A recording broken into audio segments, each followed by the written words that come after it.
आयुर्वेद के सिद्धांत के अनुसार जितना समय आपको पेशाब यानी कि टॉयलेट करने में लगता है, उतना ही समय पेट साफ होने में लगना चाहिए, तभी आप स्वस्थ हैं। लेकिन बहुत सारे लोग टॉयलेट में बहुत देर तक बैठे रहते हैं, मोबाइल चलाते रहते हैं, न्यूज़पेपर पढ़ते रहते हैं, लेकिन उसके बावजूद उनका पेट साफ ठीक से नहीं हो पाता और इसी कारण से उनके मन का संतुलन पूरे दिन बिगड़ा रहता है। बेचैनी, घबराहट, किसी काम में मन ना लगना, ये सब ठीक से पेट साफ ना होने की वजह से ही होता है। जब भी आप अपनी किसी भी बीमारी का इलाज आयुर्वेदिक पद्धति के अनुसार करवाते हैं तो सबसे पहले आपके पेट की सफाई की जाती है।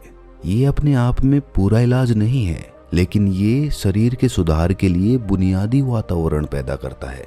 कोई भी दवा तभी ठीक प्रकार से काम करेगी जब आपका पेट साफ होगा, वरना तो आप कितनी भी दवाइयाँ लें, कितना भी इलाज कराएं, कोई फर्क नहीं पड़ने वाला। शरीर हमें संकेत भेजता रहता है कि हमारा पेट साफ ठीक से नहीं हो पा रहा है, जैसे कि पसीने में से दुर्गंध या मुंह में से दुर्गंध। अगर वहाँ से दुर्गंध आ रही है तो हमें समझ जाना चाहिए कि हमारा पेट ठीक से साफ नहीं हो पा रहा है और हमें इसका हल ढूंढना होगा। ठीक से नींद ना आना, मानसिक समस्याएं, ये सारी चीज़ें पेट साफ ना होने के कारण ही पैदा होती हैं। आज की इस वीडियो में हम उन सबसे आसान और सबसे असरदार तरीकों के बारे में बात करेंगे जिनसे आप अपने घर पर रहकर बिना किसी दवा के अपना पेट साफ बड़ी आसानी से कर सकते हैं। सबसे पहले हमें ये समझना चाहिए कि आज के समय में हमारी दिनचर्या और हमारा खान पान पूरी तरह से बदल चुका है और उसी बदलाव की वजह से हमारे शरीर में नाना प्रकार की बीमारियां पैदा होती हैं और हमारा पेट भी ठीक से साफ नहीं हो पाता। उदाहरण के लिए आज के समय में ज़्यादातर लोग फ्रीज का पानी पीते हैं जो कि बहुत ठंडा होता है, और जितना ठंडा पानी आप पिएंगे आपके पेट में जमा गंदगी उतनी ही सख्त होती जाएगी और इसी कारण से कब्ज जैसी बीमारियां पैदा होती हैं।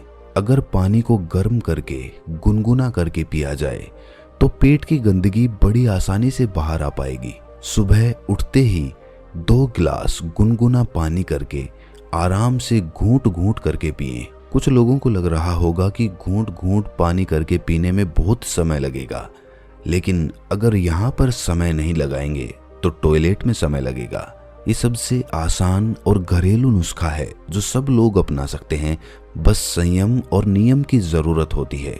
देखिए, ठीक तरह से पानी पीना आपकी बहुत सारी बीमारियों को खत्म कर सकता है। जितना हो सके दिन में ज्यादा से ज्यादा पानी पिए, लेकिन याद रहे ठंडा पानी पीने की बजाय गर्म करके गुनगुना पानी पिए।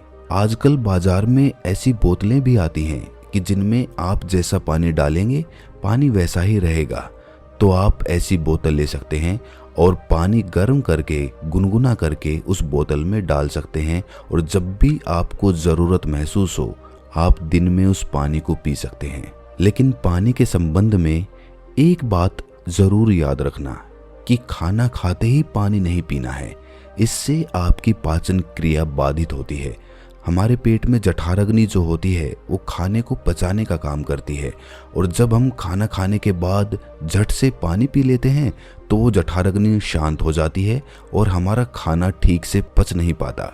इसीलिए खाने के तकरीबन आधे से पौने घंटे तक पानी ना पिएं। ये भी पता होना चाहिए कि पानी को किस तरह से पिएं। एक तो खड़े होकर पानी ना पिएं। खड़े होकर पानी पीने से घुटनों में और जोड़ों में दर्द की समस्याएं पैदा होती हैं। पानी को बैठकर घूंट घूंट करके पिएं, वही पानी सबसे ज्यादा लाभकारी होता है। दूसरा तरीका या कहें कि दिनचर्या है कि खाना खाने के बीच में कम से कम 5 घंटे का अंतर होना चाहिए, जिससे कि जो खाना आपने खाया है वो ठीक से हजम हो सके, उसका पाचन ठीक से हो सके। जब हमारा शरीर पाचन की क्रिया कर रहा होता है तब शरीर की बाकी क्रियाएं धीमी रफ्तार पे चलने लगती हैं। कोशिकाओं के स्तर पर शुद्धिकरण धीमी रफ्तार पे चलने लगता है और इस कारण शरीर अपनी गंदगी खुद साफ नहीं कर पाता।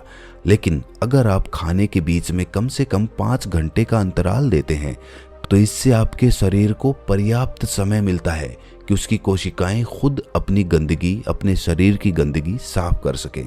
पश्चिमी भाषा में हम इसे इंटरमिटेंट फास्टिंग भी बोलते हैं, लेकिन इंटरमिटेंट फास्टिंग में ज़्यादा समय तक भूखा रहना पड़ता है। उसको हम अर्ध उपवास भी बोल सकते हैं। अगर उसके बारे में आपको पूरी जानकारी चाहिए तो उस वीडियो का लिंक आपको डिस्क्रिप्शन बॉक्स में मिल जाएगा। देखिए, तीसरा असरदार तरीका अपने पेट को साफ करने का समझने के लिए हमें ये समझना होगा कि जो लार होती है वही हमारे खाने को पचाने का काम करती है। जितनी ज़्यादा मात्रा में लार पैदा होगी उतनी ही आसानी से खाना पच जाएगा। कुछ लोगों का मुंह हमेशा सूखा सूखा रहता है, उसमें लार पैदा नहीं होती, इसीलिए उनका खाना ठीक से हजम नहीं हो पाता। इसके लिए ज़रूरी है कि हमारा शरीर सही मात्रा में लार पैदा करे। उसके लिए हमें ज़्यादा से ज़्यादा सलाद खाना चाहिए। सलाद खाने से लार पैदा होती है, फाइबर होते हैं उसमें, जिससे हमारा खाना आसानी से हजम हो जाता है। इसके अलावा खाना खाने के बाद कुछ मीठा खाया जा सकता है।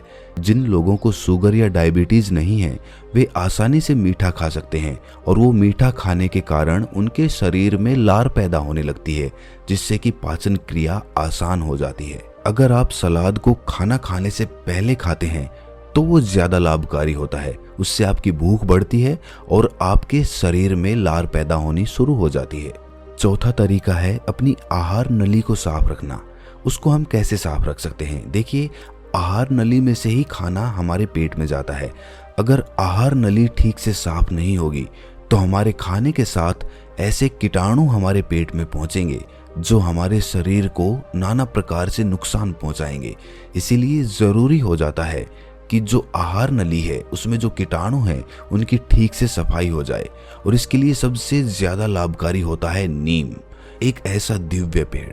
नीम एक ऐसा दिव्य पेड़ है जो भारत में बड़ी आसानी के साथ उपलब्ध हो जाता है, हर जगह मिल जाता है। नीम की पत्तियों को और हल्दी को पीसकर एक छोटी सी गोली बन जाती है। कुछ दिनों तक सुबह उठकर उस गोली को पानी के साथ सीधा गटक लिया जाए, जिससे कि आपकी आहार नली पूरी तरह से साफ हो जाए।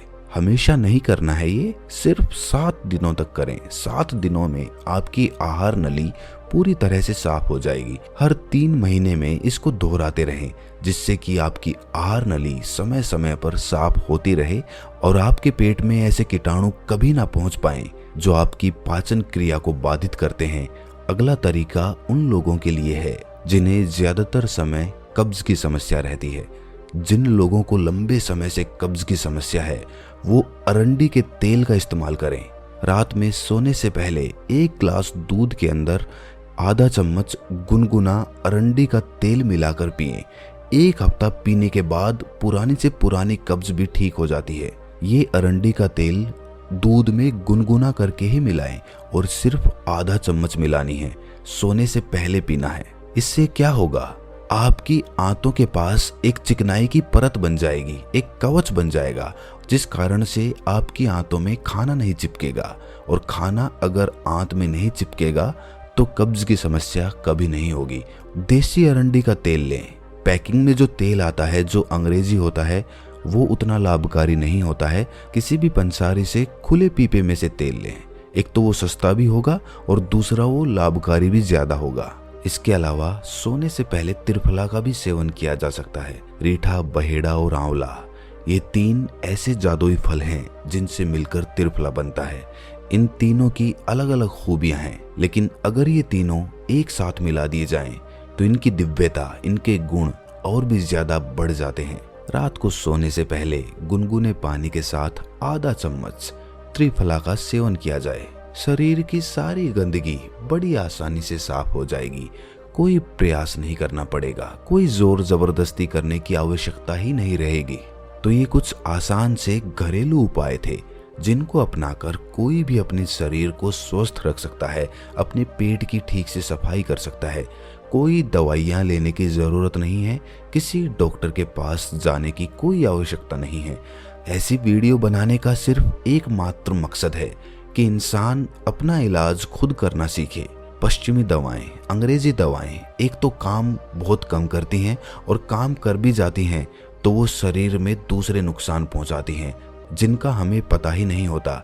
लेकिन हमारे आयुर्वेद में वाघभट्ट जी ने ऐसे बहुत सारे तरीके बताए हैं जिनसे घरेलू नुस्खे अपनाकर अपने शरीर को हमेशा हमेशा के लिए स्वस्थ रखा जा सकता है। तो फिर क्यों हम अंग्रेजी दवाओं की तरफ दौड़ रहे हैं? हमें अपनी सभ्यता, अपनी संस्कृति और अपने ज्ञान पर भरोसा करना चाहिए, उसे अपनाना चाहिए, उसके बारे में पूरी जानकारी लेनी चाहिए। हर घर में जिस तरह से धार्मिक पुस्तकें होती हैं, उसी तरह से अष्टांग हृदयम जैसी किताबें भी होनी चाहिए, जिनका रोज अध्ययन करना चाहिए, जिसमें शरीर के बारे में सारी जानकारी उपलब्ध होती है। पहले ये किताब संस्कृत में होती थी, लेकिन अब उसका हिंदी अनुवाद भी आ चुका है, तो समझने में कोई ज्यादा समस्या नहीं होगी। तो दोस्तों, कैसी लगी ये वीडियो आपको? अगर अच्छी लगी, सहायक लगी, तो अपने सगे संबंधियों के साथ इसको जरूर साझा करें और इस चैनल को सब्सक्राइब करके नोटिफिकेशन बेल को जरूर प्रेस कर दें, क्योंकि हम शरीर के बारे में महत्वपूर्ण जानकारी लाते रहते हैं। तो मिलते हैं किसी अगली वीडियो में, तब तक के लिए अपना ख्याल रखें।